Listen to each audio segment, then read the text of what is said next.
En odiechieng' majaber ma tich abich mong'ere kaka Good Friday, kama jokopere kaachiel gi jokristo mamoko chako giko mar Pasaka ma bende biro dhi nyime nyaka chieng' wuok tich. Warwakini machiegni e weche manyien mag Migago e thuoloni mar saa 7 ka mokwongo thuond weche.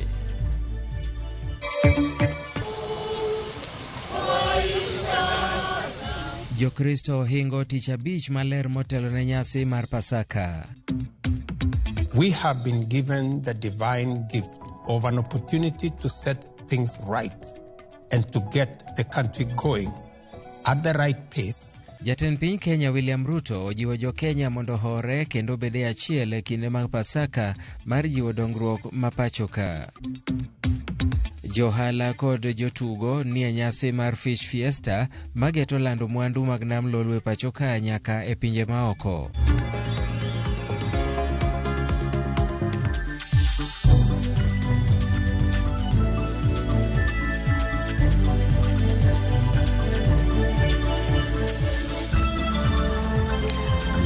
En thuolo machielo mwarwako e weche manyien machiegni. Nyinga Milton Ochieng'. Jokristo e piny mangima ohingo odiechieng' mokwongo ma nyasi mag Pasaka mong'ere kaka yor msalaba. Kanisa makopere bade ma Holy Family Basilica nobago wuoth e chuny boma ma dhialo tich abich maler kawuono. Yor msalaba en chenro mar paro midhiero ma Yesu Kristo nokale kapok nogure msalaba ma Kalvari. Jokristo bago nyasi mar nyiso chung' margi kod Kristo e chandruok kod yie. Jodolo kawo thuolo makamano mar jiwo jopiny mondo bed gi geno mar ngima maber kata obedo ni piny tek e kindeni. Bende gikwayo jotelo mondo ket dwach jopiny mbele ne gombo magi giwegi. The little voices saying, you do not have to suffer this. You can get out of it if you really want to. God will give us the courage to accept our cross anyway. Komachielo bende ni jokopere ma kanisa mag Holy Ghost Cathedral e kaunti ma Mombasa ne kawuono riwore gi jowetegi e piny mangima mar yango nyasi mar yor msalaba. Japadri Amogast Madawida ma bende en Vicar General mar kanisa kopere Mombasa nokoni thuolo ni eri ma Pasaka en mano ma jiwo oganda jokristo duto mondo mi obolre e nyim Nyasaye. Ne bende okoni maeri en thuolo ma jotelo mag siasa onego bedi ka hore kendo ti ne jopiny e yo makare maonge kelo gwandruok makide kelo pogruok e kind oganda jo Kenya. Cha Pasaka ni kipindi cha kuona kwamba sote tunajinyenyekesha, tunaangalia kwanza unyonge wetu kabla ya kuangalia unyonge wa wengine. Na ndio wito pia tunaendelea kutoa kwa viongozi wetu mbalimbali, hasa viongozi wa kisiasa, kwamba wameitwa wawe viongozi ambao ni watumishi, sio viongozi wa kutumia ubabe, uongozi wa kujionyesha, kwa sababu sote tumeumbwa kwa mfano wa Mungu na tunalo jukumu hasa kama Wakenya ya kuweza kuangalia nchi yetu na kuielekeza kwa pamoja ili tuweze kubaki kama taifa moja. Dwania nyasi go ma Pasaka, jatelo mar kanisa makopere e piny mangima Papa Francis ogolote mar kwe kod bolruok e kindegi mag Pasaka. Papa bende nogolo siem ne jodolo maketo dwachgi mbele kojiwogi mondo duto gilu yor Kristo mar bolruok kendo githegre kod gombo mamiyo moko kuomgi laro kombe mag telo.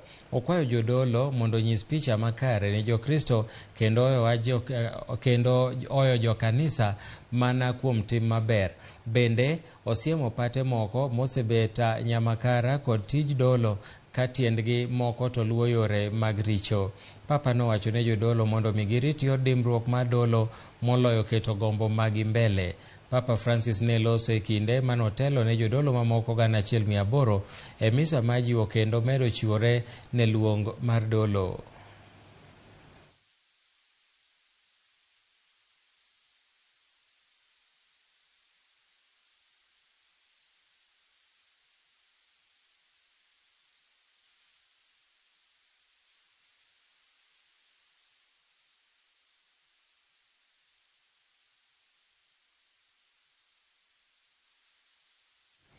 Gie kindeno ero, jatend piny Kenya William Ruto ochwalo ote mar jip ne jo Kenya e kinde mag nyasi ma Pasaka.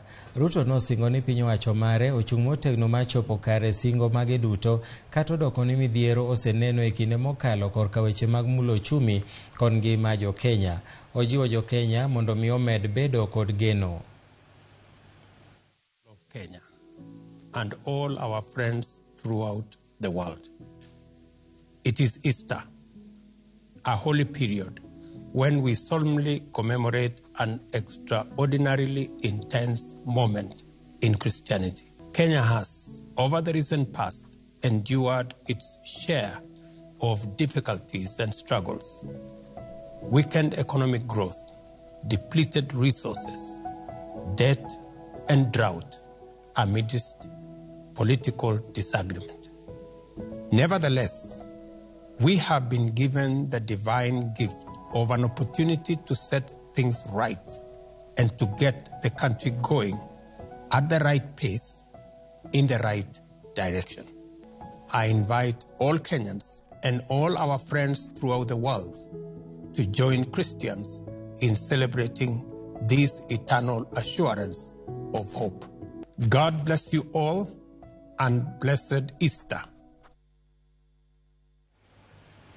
Motelo ne nyasi ma dhi nyime Kisumu, jatend Migago mar limbe Penina Malonza nyokwayo kweth mar Azimio One Kenya Alliance mondo giwere chuth gi weche mag ng'anyo mar biro reso sekta mar limbe. Malonza nolero ni ng'anyo kod tulo osethiro limbe kinde mokalo kendo miyo Kenya lal mathoth. Jatend Migago ma jiwo twaka mar yudo kwe nowacho ni jiwo kwe ochwere komedo ni mano ema biro keto lwasi makare ma limbe e kind piny Kenya gi welo mawuok e pinje maoko. Malonza nye wuoyo e nyasi mar sidho kondo jopuonjre mag weche limbe ka tiegruok ma Kakamega. The President of the Republic of Kenya, Honorable William Samoei Ruto, is committed and interested in activating the Ocean Gate circuit. And under the target of the CS, we have formed a team, we are coming up to the concept, and very soon we'll be going back to her in terms of facilitation to move forward. So for us, the government of Kenya through the CS, he will just facilitate us. It's about us getting organized as a region. It's not about county government of Kakamega, but the Western Kenya tourism circuit.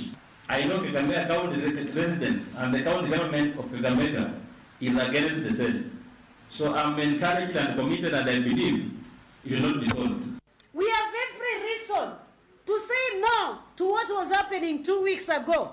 Because when it happened, I can tell you for sure, I had a cruise ship that came from Europe. It went to Tanzania. I had 7 direct flights to this country. They went to the Zanzibar. You can imagine how much we lost. And you can imagine where economy is today. We have a struggling economy. And tourism is one ministry that is going to unlock this economy. I want you to support me as I work in this country, mapping the products that we have and marketing them both locally and internationally. And so I want to ask you, support the current government and give us peace so that we can kickstart the economy of this country. Moko kuom jod bura mag Azimio osiro lwedo paro mar yaro chenro mar timo twak e kindgi kod piny owacho mar Kenya Kwanza mar nywando nyaka jolony e kidienje mopogore opogore ma ok jod bura kende. Kane giloso e kaunti ma Machakos bang' romo ma jokanyo mag Azimio, jod burago nolero ni weyo twak makamane lwet jod bura kendgi ok en paro maliw nikech jod bura inyalo lok pachgi kendo koso miyo jopiny lokruok madwarore. Chris Owino nigi ler mathoth. E kinde ni mapod kweth ariyo mag Azimio kod Kenya Kwanza golo chung' motegno ewi dwaro mar yawo sava mar IEBC, jo od bura mag Azimio ogolo luoro moro amora ma jowetegi mag Kenya Kwanza nyalo bedogo ni mano en chenro mar loso piny owacho mar barwa bar. Ok wadwar nus mkate. Actually, wadwano yawo sava mondo wacham mkate full. Ok wadwar nus tin. Mkate ni en marwa te, wadwano yawo sava mondo nyiswa ni to wan gi mkate full koso waonge kode. Nitie weche ariyo kende. Wan gi mkate full nikech wan ema waloyo, kata nolowa waonge kode. Mokwongo kapok idhi chike wadwaro ni sava yaw mane kwa buonge adieri koro mano biro konyo in future kijakuo tingeni save biro yao. Jodito mag Kenya Kwanza osebedo kalieko ni paro mar yawo sava mar IEBC en achiel kuom okenge mag Azimio mar chuno gi loso piny owacho mar Barwabar maket gi mano mane ochuga higa mar 2008 e kind ogai mar Azimio Raila Odinga kod jatend piny machon mosenindo Mwai Kibaki, gino ma jood bura mag Azimio okwedo motegno. Kagiloso bang' romo mar jokanyo mag Azimio mane otimore e kaunti ma Machakos chieng' tich ang'wen, jood burago bende owacho ni kinde oromo mar miyo duond buche thuolo mar gwelo jokanyo e komiti mochung'ne gwelo commissioners mag IEBC kaka timore e pinje ma oko. Wadwa ni jo political parties ema yiero panel madhi interview the commissioners o kaka nyocha ikawogi e bad migawo mar sirikal. Mano wadagi kendo waumo wa piny.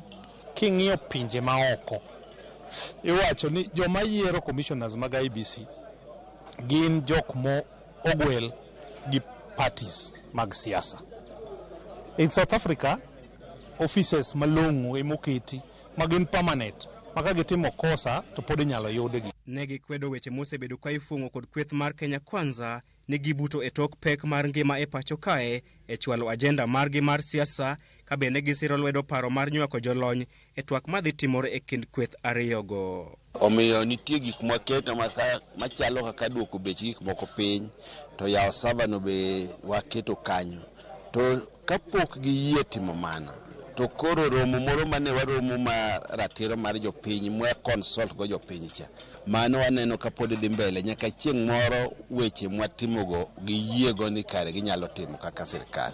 Gini okodono bede bunge nikech bunge ng'ani noseng'iewo ji duto koro wan waikore iwuoya kucho buchego dhi mbele to wadwa ni be chiemo tete odog piny kabisa. Bang' Azimio chwalo nyinge 7 madhi bet e komiti madhi tayo twak e kindgi kod Kenya Kwanza, pap koro odong' ne Kenya Kwanza mar golo kweth margi. Chris Owino, Ramogi TV, Nairobi. Migawo mar limbe e kaunti ma Kisumo kuom tudruok gi jokanyo moko obago nyasi motisi ni Fish Fiesta mar jiwo chenro mag limbe kod ohala e alwora ma Nam Lolwe. Nam Lolwe nenore kaka min mwandu kendo chiwo thuolo mag tije kod wuodhe ne jopiny, gino momiyo jokanyo riwore mondo us ber mar alwora ne jo-Kenya kod jopinje maoko, chenro moywayo joma chuo, wakeini, rowere gi jomong'ol. Ochakore kawuono ayanga kendo Millicent Adhiambo leronwa weche madhi nyime Kisumo. Millicent, kaponi inyalo winja gi e thuoloni, inyalo nyisowa ni to nyasino thoro mare timore kanye, tang'o gini mwageno neno e nyasi ma kawuono. Millicent. Erokamano nya Milton, achiel kachiel kwa wuok e dho wath ma Hippo Point, kuma bende nyasi mar Fish Fiesta ochakore ayanga, nyasi ma bende obag kod kaunti ma Kisumu mar neno kaka ginyalo keto kaunti ma Kisumu ng'ala manyime mar ywayo joket mwandu kachiel kod jolimbe manyalo bire kaunti ni. E thuoloni endi wan kod jatend migawo mag weche limbe ma ong'ere kaka Penina Malonza mane omolo kaendi e kaunti ma Kisumu, kendo nonyalo wuotho kuonde mopogore opogore kaunti ni kochako kod skul mar tiegruok ma Marine ka bende no nyalo yudo thuolo ma bende no suore kod nyamburko mar namongere kaka water bus. An kode kan madwa ni onyiswa ni to kaka utimo limbe Kisumu kaendi, be oparo ni Kisumu oromore kod keto ng'ala manyime mar ywayo joket mwandu ama bende bro biro kaendi kendo kete ng'ala manyime manyalo kelo dongruok kotenore kod ohala manie alwora mar dho wath mar Nam Lolwe machiegni ahinya. Welcome CS. I would like to just to tell us now you've toured Kisumu, you arrived early in the morning, you started with the Marine School, you also toured the lake via water bus. Do you think that now Kisumu qualifies to be promoted as tourism and trade investment hub? And another thing, what commitment will you leave for the people of Kisumu County as you live today after all the activities that you will witness here today? Thank you very much and good afternoon. We are at Fish Fiesta Festival in Kisumu City, and I want to appreciate what the county government has done this morning. They've taken me to the Marine School, and we've also taken a bus to one of the highlands. And I want to appreciate what I've been able to see in this county. We have so many products in this county, and of course the lake being the biggest and the largest product that we can market Kisumu city.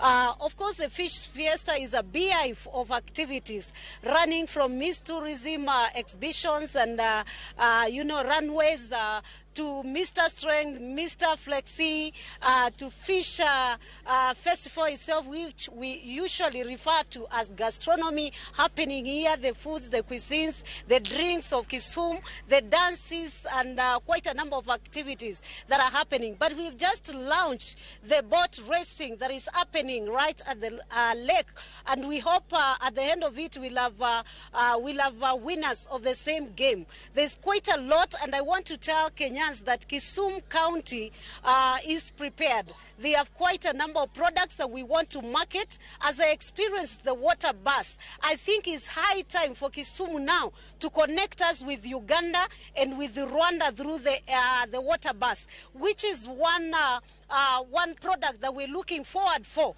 And of course, beyond the water bus, for the normal people and for the medium class people, we're looking forward to having a luxury cruise ship that is running between Victoria all the way to Kisumu, from Kisumu city all the way to Kampala city in Uganda.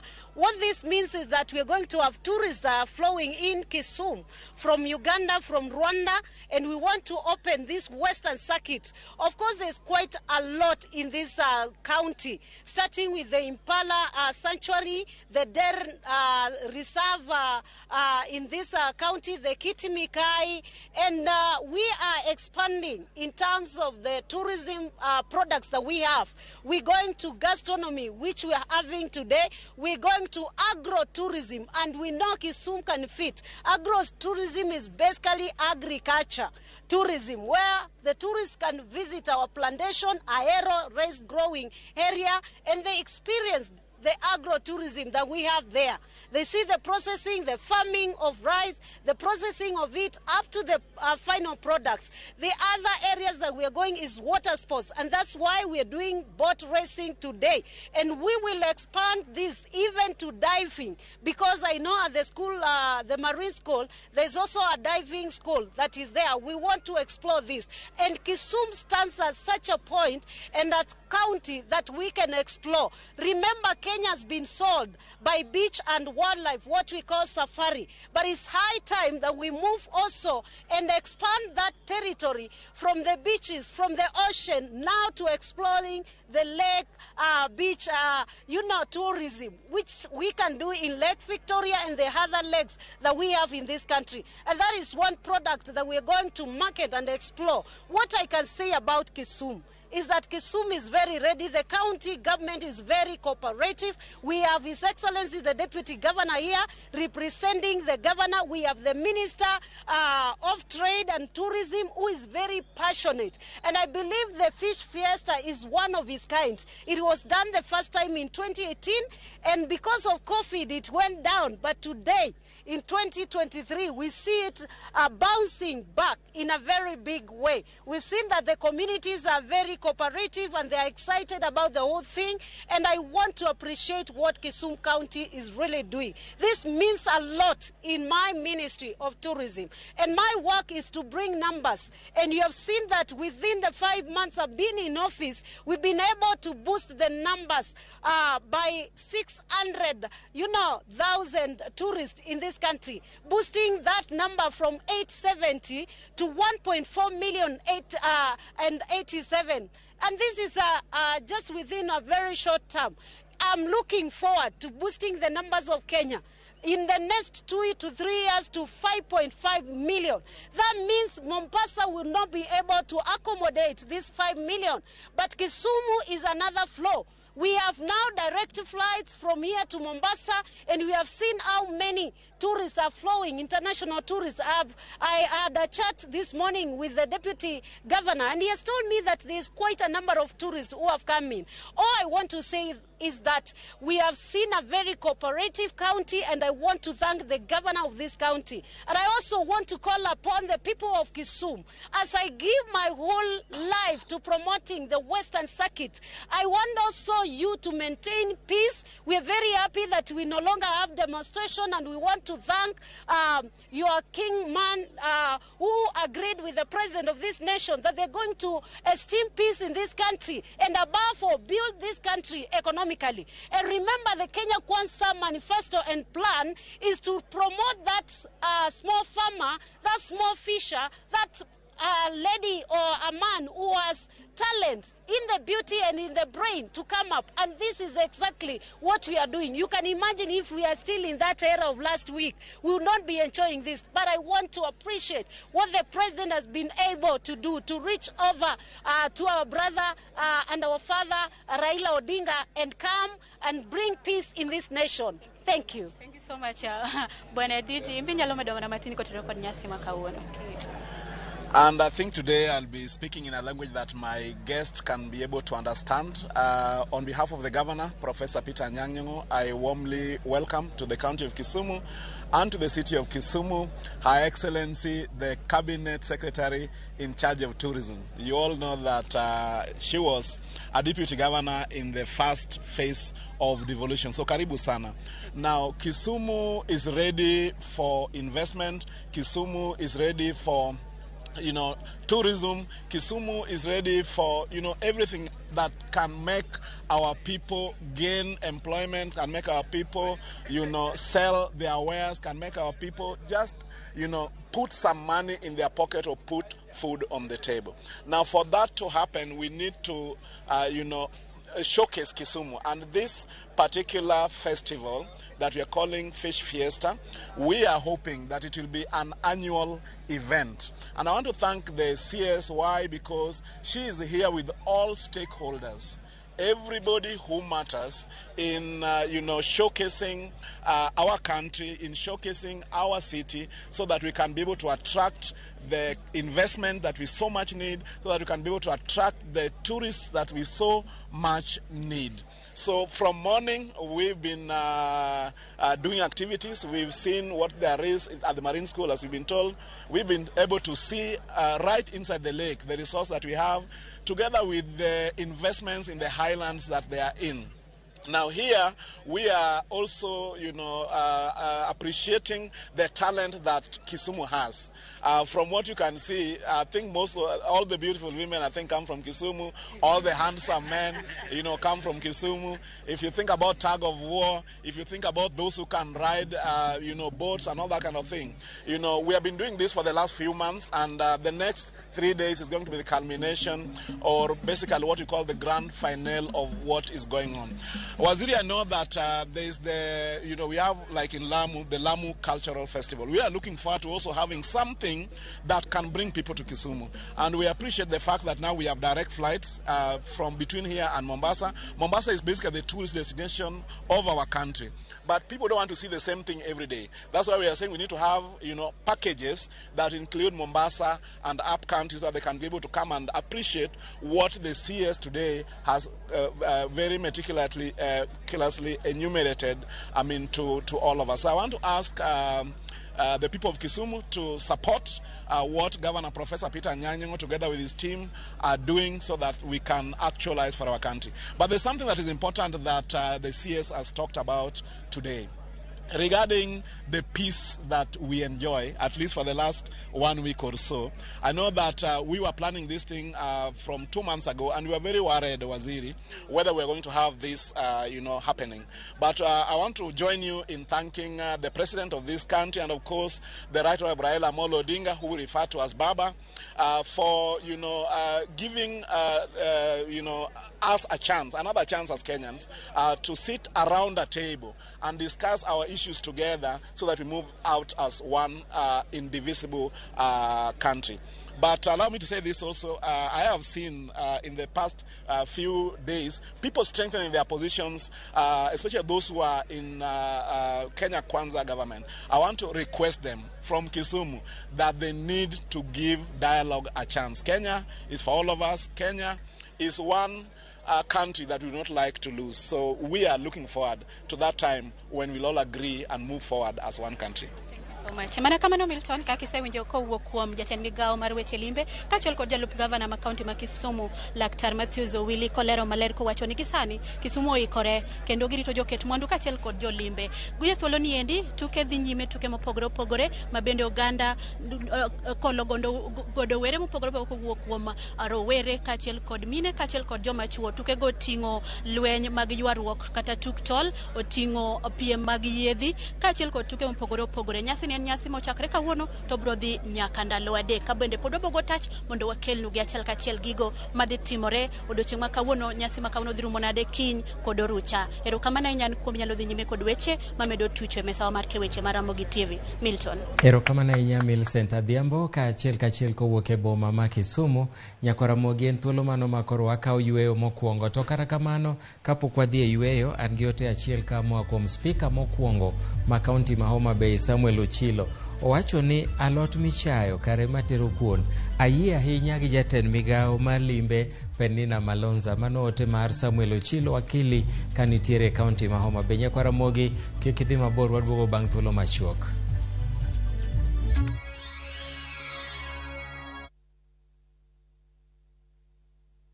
Kenyans are winning big on sharpbakey.com. Bet on these games now and enjoy highly boosted odds. Not for persons under the age of 18. Play responsibly. Shabiki.com is authorized and regulated by the BCLB. License number 416. Shabiki.com.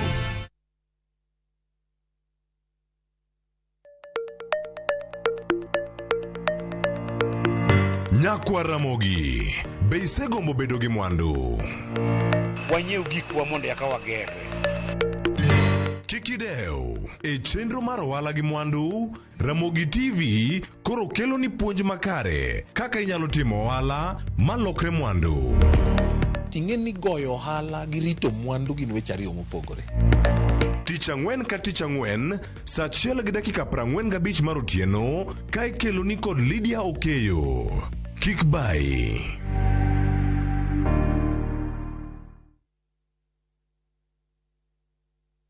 Ne wapenjo mine ma pacho kae mondo nyiswa gino magirango e mo mar lotion. Kawuono wadwa pimo kind mo mar lotion ma nengone ni malo kod mano ma nengone ogonyore. Ang'o momiyo ichulo omenda mang'eny? Nyiewo Nice and Lovely Body Lotion en yiero makare kendo madewo fuki. Oyomo pien del, ober kendo ibiro here. Yier lotion namba 1 e Kenya kae.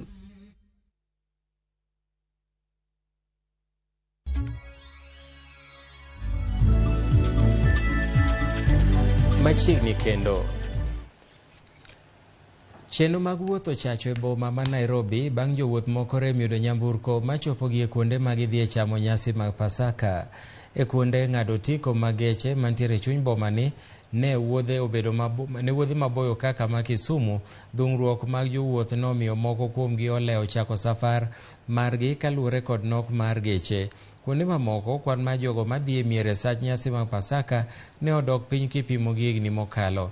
Jong'ado otiko e tesend nyamburko mong'ere kaka Machakos Country Bus wacho ni pek mar ngima othiro hand wuodhegi mag nyasi mag Pasaka, omiyo oganda ochano wuotha kidam. Lakini hadi sasa hatujapata gari ya kwenda nyumbani. Gari zenye tumejaribu kubook zilikuwa zimejaa na sasa tumeambiwa tuongoje, lakini hatujaweza kuona hiyo gari. Kuna congestion sana. Kama kawaida tungefika hapa dakika kama 10 tupate gari na tuende, tupate shuttle. Lakini venye vitu zinaenda tunaona ni kama tutaweza kwenda nyumbani sasa. Kalo regi kaka pile neni every years mwadhiga Pasaka sani okwa yudo ji mang'eny kalo regi kiwango mwayudoga. Bad migawo mochung' ne rito alwora pacho ka NEMA oloro kar tongona mong'ere kaka Oyster Bay mayudore kadak ma Kilimani e kaunti ma Nairobi. Apisa mag NEMA e kaunti ma Nairobi kod apisa mag arita oriwore apedha manoluwo ywak ka jodak e wi koko mosebedo kawuok e kuonde tongona. Apisa mag NEMA bende noloro Oyster Bay kaluwore ni kar ohalano osejwang'o siem manoketnegi ni biro lore ka wegi ok oluwore gi chike mag alwora mantiere. Kara kamano weg Oyster Bay kod jotije ng'ur ka giwacho na apisasgo omonogi yudo yuto margi. couple of times. Many times we've issued orders, they've been arrested. And about 10 days ago, we came and gave them an order asking them to close and do what they're supposed to do in accordance with the nascent excessive vibrations regulations. That is, they need to soundproof, or whatever they do within this facility should not affect the neighboring residents. They have been issued with improvement notices for them to be able to soundproof the club so that they do not disturb the neighbors. They have gotten notices from NEMA, they have gotten notices from the county. Jotelo moko mag siasa mawuok e Holo mar Okaka bende ogolo pachgi kaluwore kod twak michano e kind jatend piny Kenya William Ruto kod ogari ma Azimio One Kenya Raila Odinga. Moko kuomgi wacho ni girwako twak makama kendo ni jo Azimio kik buogi kod wach mar yawo sava mar ombulu. As members of parliament, the president has called for what is called a bipartisan approach. And this bipartisan approach to dialogue is only on one item that we shall discuss as members of parliament, on matters of composition of IPC and reconstitution of a new IPC. And members of parliament are enough to do it. But there is no handshake. Handshake ya kukawa serikali hakuna. Hiyo hakuna. Sisi President William Ruto has given us a memorandum to create an office called Leader of Official Opposition. So Raila angoje hiyo sheria tupitishwe kwa bunge, aingie kiti yake inaitwa Leader of Official Opposition, so that he will keep government in check. Parliament, we will be more partisan than the president. The president was lenient on you. The president was rational. The president is accommodative. The president is statesman. The president means well. But as parliament, we don't have business to discuss servers. You better come prepared to talk on other issues, but not servers. Jagoro maduong' mar riwruok jotije pacho ka Kotu Francis Atwoli okwayo josiasa mag Azimio kod mago ma Kenya Kwanza mondo silwedo chenro matimo twak e mano ma owacho ni dhi konyo e bero uchumi mathurka. Atwoli owuok tung' moswo kod moko kuom josiasa mosebedo ka seyo winjruok manoketi gi jatend piny Kenya William Ruto kaachiel gogai mar Azimio Raila Odinga machungo ng'anyo. Nowacho magi e skund secondary ma Hwisero e kinde nyasi machiwo kony mag buge mag somo. We love this country. Warudisha hasira zao chini. Kama President William Samoei Ruto alirudisha hasira zake chini na critics wake kama sisi, nyinyi ni nani? Ha? Alitukubali because demokrasia katika universal human rights, human and political rights, inasema tusiwe na hasira na wale tumeshinda ama na wale wengine wapinzani wetu. Hiyo ni United Nations Charter. We have a duty to spur economic growth, reduce the current problems a shilling is facing by strengthening our dollar economically. We have no time of political bickering. There is no time of political bickering. Let us rejuvenate our economy. It's in shambles. So politicians, please come together. We want wages, we want good salaries, we want decent jobs to our people, young men and women who are leaving the institutions of high learning must be given jobs. But if the economy is not performing, where are we going? We will not eat politics. We are not going to eat your disagreements. We are not going to eat your chest thumping. Jokanyo mag duond bura mar UDA kaunti ma Siaya owuok oko kendo kwedo weche moko manowach kod moko kuomgi ewi jatend migawo mar tudruok kod lony manyasani Eliud Owalo e weche mag pogo lemo e piny owacho mar Kenya Kwanza kaachiel gi chiwo chiemo makony. Kotelnegi kod Susan Goro, jokanyogo nochayo Bernard Odinga kuom ketho nying Owalo kaachiel kod rocho chenro mag ndiko jokanyo manyien mag UDA e gwenge ma Nyanza madhi nyime. Ne gikwayo oganda mondo mi owuog oko karomgi endikore kaka jokanyo mag duond bura mar UDA. So we are here to respond to some of the allegations made by one Mr. Bernard Odinga, who purports to be our chairman for Siaya. So these are clarifications I want to make, that number one, in Siaya and in UDA leadership structure, we don't have the chairman's position. What we have is county coordinator. And at the moment, we have one Mr. James Waure Dianga, the chairman, Lake Basin Development Authority, on an acting capacity as the county chairperson. The grassroots mobilization of registration of members of Sia County into order party. I also support my colleague, the person who has just spoken, and also confirm that the facts which he has just spoken are all correct. Jotuo ma sickle cell e alwora ma Kisumo ogolo ywak kaluwore kod nok mar yedhe magayo rem e ute mag thieth mag piny owacho.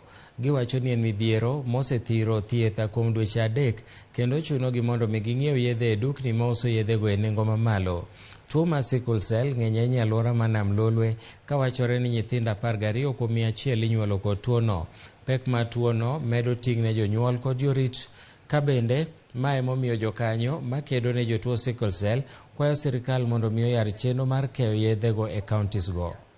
Okonyal chango, okonyal yudo teko moromo mondo odhi godo e sikul ken ng'ama dhi sikul, oyudi teko mar tiyo ken ng'ama tiyo, but thothgi bende ok yud kaka tiyo nikech gisiko gidhi e osiptal.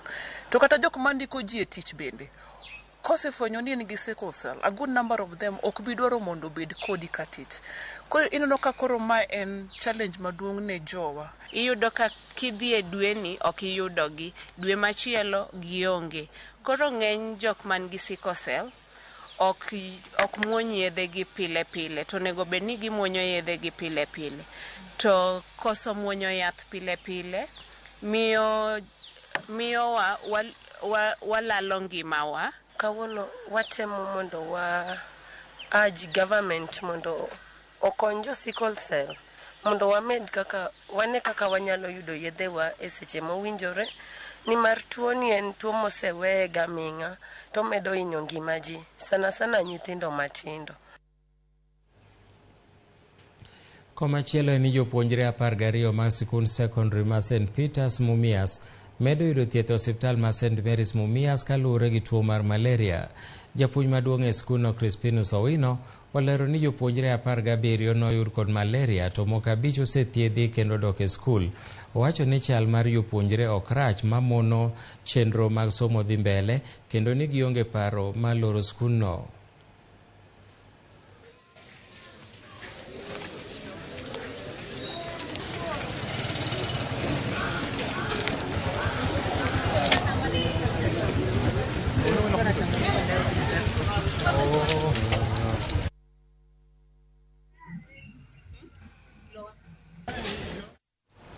Riwruoge mag jotije e mbalariany ma Masinde Muliro koro dwaro ni duol makedo kod mibadhi EACC otim nonro e wi chenro mag omenda e mbalarianyno. Kotelnegi kod jagoro mar Kusu Gregory Lizanga kod nyawadgi mar Kudehia Victor Amasese, jotijego wacho ni dwarore mondo mi onon mibadhi magiwacho ni osebetie e chenro mag omenda KAMMAST. Kwayo makamaeri biro e kinde maduol mochung' ne ten mbalarianyno notieko thuolo margi mar tich tarik 9 dwe mokalo. Bende gikwedo okang' mar medo jokanyo mag duolno thuolo machielo. Hapa Western, hii ndio kampuni ambayo tumebaki nayo, ambayo ndio inaweza kuajiri watu wa Western, ambayo imezaa Kibabi, ambayo imezaa Kafuko. Yes. Na tumeona kampuni mingi zimeanguka. Hatutaki kampuni hii ya Masinde Muliro kuweza kuanguka, kwa maana ndugu zetu wameandikwa mahali hapa. Tunaomba Mheshimiwa Rais Samoei Ruto aingilie na waziri wa masomo aingilie hii maneno ya Masinde Muliro ili chuo hiki kiweze kusonga mbele. Halmashauri ambayo muda wao imeisha tarehe 9 mwezi wa 3 huu mwaka, tunaomba iende kabisa. Hatutaki kuona mtu yeyote akirudi mahali hapa. Yes. Na tunaomba ya kwamba mhasibu mkuu wa hesabu awaje hapa akague vitabu, angalie ni pesa ngapi iliweza kuporwa na hawa watu, kwa sababu pesa mingi imeweza kuporwa na hawa watu. Tungeliomba CS Education ashirikiane na vitengo vingine vya serikali kama vya ujasusi, wakuje wathibitishe haya mambo sisi tunaongelea hapa, sababu hiyo kanzo hiyo imeenda, kuna mambo mengi wamefanya, na hata hizi projects mnaona zimesimama. Tunataka tujue pesa ya hizo projects ilienda wapi. So tunaomba CS wa serikali aje na vitengo vingine wafanye uchunguzi na tuelezewe nini kilifanyika muda ule hiyo kanzo ilikuwa hapa. 2023. Na tunaomba serikali iweze sasa kuchagua halmashauri mpya haraka iwezekanavyo, ili hii lobbying yenye inaendelea isikue. Piny owacho koro kwa mondo mi okonye jiwo somo e counties ma oro noro checheno mag somo mondo mi ores jopuonjre ma ochiegni weyo sikul kaluwore ni jonyuolgi okoso nyalo masiro somgi. Kane oloso e kinde chiwo basaris ne jopuonjre maonge nyalo, jaod bura ma Kajiado South Sakimpa Parashina owacho ni jopuonjre mathoth koro weyo sikul kaluwore gi koso school fees kaluwore ni jamni mane jonyuol geno kuomgi thothgi notho. Parashina wacho ni kwan mamalo ma jonyuol no oro kwayo mar yudo basari ne nyithindo, kara kamano kar chung'ol burano ne ni mana kod nyalo mar milioni 50. Kwa shida. Kwa hivyo nilipoona janga la njaa imekuwa kubwa Kajiado South ama Kajiado ya Kusini, nikaamua kwamba watoto wote ambao wameapply, ambao walijaza zile form wapate basari. Kwa hivyo ilichosababisha tuwapatie tuluni kwamba hiyo mambo ya janga la njaa na hawana njia nyingine yote ya kupata pesa. Hali imekuwa mbaya kwa sababu tunategemea mifugo, ng'ombe, mbuzi, na hizo zimekufa kwa sababu ya kiangazi. Hata watoto wameshindwa wengine kwenda shule, wengine wameenda lakini bado karo inawasumbua. Si kama naona nyumba yetu ninasimama tu, hakuna ng'ombe, hakuna kitu, nyumba tu nasimama. Lakini leo hii watoto wetu merudi shule. Eweche mamoko nyako Ramogi ka wadhi nyime en ni oganda mawuok e ute maromo 100 e gweng' ma Wamba e kachung'ol bura ma Samburu East noyudo kony mar chiemo kokalo chenro mar Kenya for Resilience mabiro konyogi kuom dwe achiel. Kaluwore gi jatend chenro no Gobson Mwaita, chiemo manochwalno igeno ni biro konyo jodongo, jomong'ol kod nyithindo e ndalogi ma pinygi mahingo Pasaka. Nomedo kwayo jo-Samaria mang'uon mondo mi omed konyo jogo mane oro hinyo kaluwore kod ngaji kod tho mag jamni magi. Kwayo mar kony medore kinde ma oula bende ajuolo midhiero ne jodak makono kuomgi, mamoko kuomgi oro daro e mier. Receiving more food from Children Mission Africa, and we really thank Children Mission Sweden for the partnership. Na leo hii tuko hapa Samburu, maeneo ya Wamba, ambapo tumeleta chakula cha msaada. Chakula cha msaada hiki kimefadhiliwa na Children's Mission Sweden, ambao ndio hasa wamefanya kupitia kwetu sisi ambao ni washiriki hapa Kenya, kuleta chakula hiki hapa Wamba. Hivi leo tumeweza kupatiana chakula kwa household 100 na tumechagua vulnerable people from the community. From K4 family we are happy to assist where we can. We are diversifying livelihoods, so this is in aid of the trainings that we've been giving the community. Jolony e weche mag pith mag rech e kaunti ma Homa Bay onyiso luoro ni poni nam lolwe ok oriti e yo makare, to kit rech moko machon mane joluo geno nyalo biro rumo e namno. Kaka jafwambo maro e kaunti ma Homa Bay Ali Abich lero, ywak nitie ni kiluwa maricho en midhiero mamedo rocho ngima rech e nam lolwe. E kinde machon ne wan gi rech e nam, rech mag iluongo ni reche mag joluo machon, machalo mumbe, machalo rawa, machalo ningu, machalo dhadho. Ne gintie kendo ne ging'eny. E chiro maduong' mar rech mayudore e boma ma Homa Bay, johala dhi nyime gi tijegi mapile mar uso kit rech ma opogore opogore, ma bende yuto margi oyiengore. Kata odoko ni gidhi nyime kod chenro mag uso rech, to giywak ni thoth rech machon mane joluo geno sani odok piny e nam lolwe ka opim kod kinde machon. Gilal, gidok chien, ma mbuta gi ngege ma koro bedo mang'eny. Mbuta gi ngege to bedo mang'eny seche te. To maendi mamba gi rawa to ok yudre seche masani. to ne wantie gi gisire, ne wan gi ningu, ne wan gi rawa go koko, ne ng'eny kabisa. Sana kane koth chwe, te piny kara chwanyo ka, ne ng'eny masama chalo kama dikoro gipong' kar ka nyaka Mumbe, to sani gionge. Kaunti ma Homa Bay ni kod wedhe mathoth ma chenro mag lupo osebedo ka dhi e nyime, to kata kamano ywak nitie ni gige lupo maricho ma sani jolupo moko tiyogo e nam Lolwe ema osemiyo kit rech go dok piny, ka dwaro margi en mondo piny owacho omany kaka inyalo res nam Lolwe. Rech mang'eny ma sani olal. Oningu onge, okoko onge, rawa onge. To gima miyo gigi lal nikech kilwa marach mosebedie nam. Kilwa marach luwo nyaka nyithi rech mathindo. Kaka nwaloko chon rech madongo mane wanyaloko sani ok wanyal yudo. Abunglo otieko rech ma wanyalo yudo madongo mag kilo mane kwa kete kilo to wapimo rech makata kigolo mondo tiyudo pesa minyalo yudo godo. Inyalo tero go nyathi e sikul. Nyaka ngege gi mako mekore kano nyuol mekore ka oliel wiye sani. Yawa sirikal jofisari konywa uru e wach mar namni. Coordinator ma ochung' chenro mag pith rech e kaunti ma Ikolo Mondi wacho ni kit rech ma kamago sani koro dok piny e nam Lolwe kaluwore gi tim mar ketho kuonde ma rech nyuole kod tiyo kod kilwa maricho e nam. Nikech chon ne wan gi kit rech mang'eny mopogore opogore, ne wan gi ngege kit 13 to gi sani thothne mayudore en mana ngege mar nyamami, to nyamami yudore nikech en thothne okano ga nyithinde gi tong' ei dhoge. Rech moko ka ne nyuol ga e tie nam kuonde mane nitie togo gi lum mane dongo ga kono, to kaluwore gi dongruok mosedhi mbele gi kaka ji bende omedo ketho gik modongo e tie nam, ngege moko ka dhi ka gima gilal. Owacho ni migawo mar lupo e kaunti ka omakore kod migepe mamoko sani koro tiyo kanyakla mar rito alwora mar nam Lolwe. Anie nitie chenro kuom jogo ma oseneno ni owinjore odwok rech nie. Achiel kuom mago en joma pidho rech mar migawo mar Victory Farms. Gitudore gi jo BMU manie Kaksingri mondo ging'e ane kaka gipidho kendo kit rech.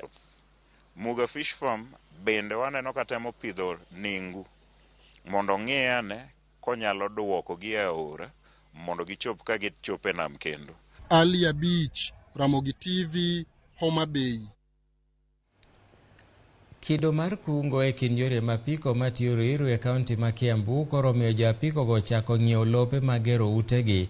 Ataro mar kaka ji paroga ni jorimb apiko gin jonjore ma ok ochanore kendo makinde duto donjore e weche mag maundu.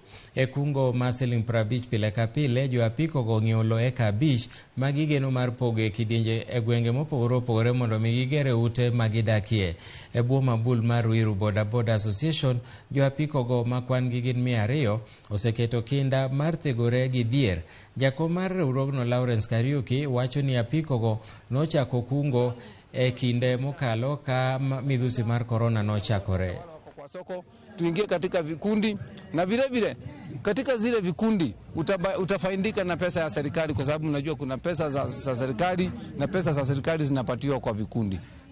Tulikuwa tunawekeza 50 bob per day na hiyo 50 kwa siku, na by the way tukianza tulikuwa tumetoa Sunday, so tulikuwa tunatoa 300 peke yake kila siku kila wiki, na hiyo pesa imetufikia kupata ardhi yetu na ni yetu, tumemiliki title deed leo. Muhimu vijana popote ulipo, ikuwa wewe ni wa bodaboda, ikuwa uko kwa soko, ikuwa area yote yenye huko, mnaweza shikana kama hawa wanaruba na muweze kwenda to the next step.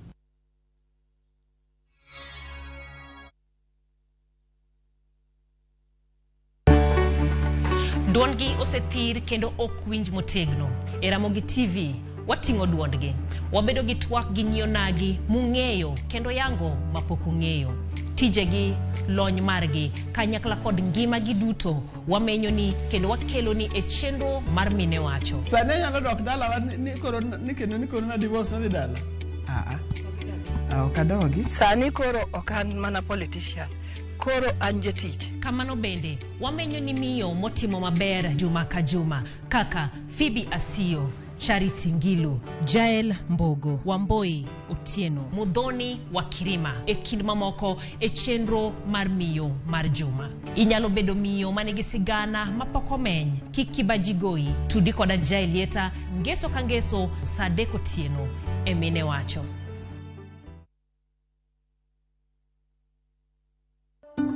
Candace, what's that?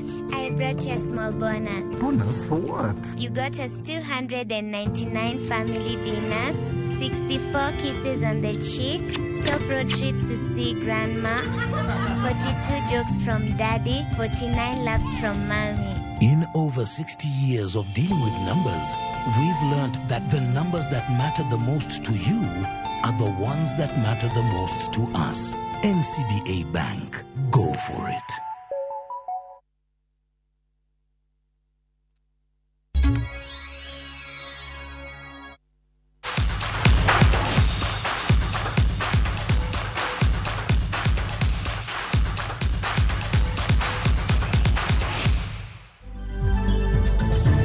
Bas, koro wadhi e tuke mag lig maduong' ma pacho ka dhi nyime gi kodirani kama tuke 9 ochan dhigo Jumapil. E tugo mokwongo Gor Mahia dhi bedo geto dok e loch margi e seche ma gibiro rado gi tim mar Kariobangi Sharks e paw tuke ma Kasarani. Te paw tuke ma Next City Stars dhi gore gi Posta Rangers, eka Bandari FC manoloo Lizi gonde 5-0 gi kodira mokalo dhi bedo wend kaka Mega Homeboys te paw tuke ma Bukungu. Vihiga Bullets bende dhi rwako Mathare United, eka Tusker dhi bedo Ruaraka kama gidhi gocho gi Sofapaka, eka AFC Leopards bende gocho gi Polisi FC.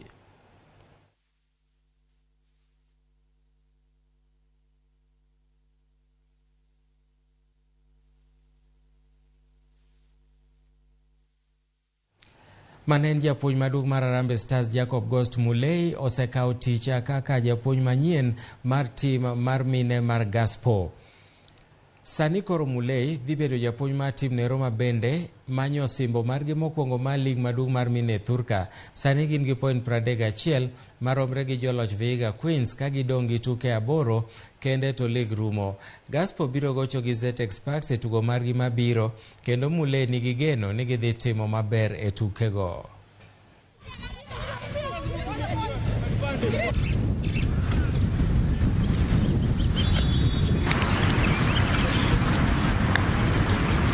Hii mwaka tumeamua wacha tu prove watu wrong. Tunataka isikwe tu ni club moja ama mbili huwa inabeba cup, inabeba ligi. So tumeamua za Gaspo, tumeamua like iko kwa mind zetu lazima tubebe this season. So it's a very tough league when you look at it, but we are trying as much as possible to see if we can be able to win one of the slots. And also there is the FKF Cup. We hope that we can also do well.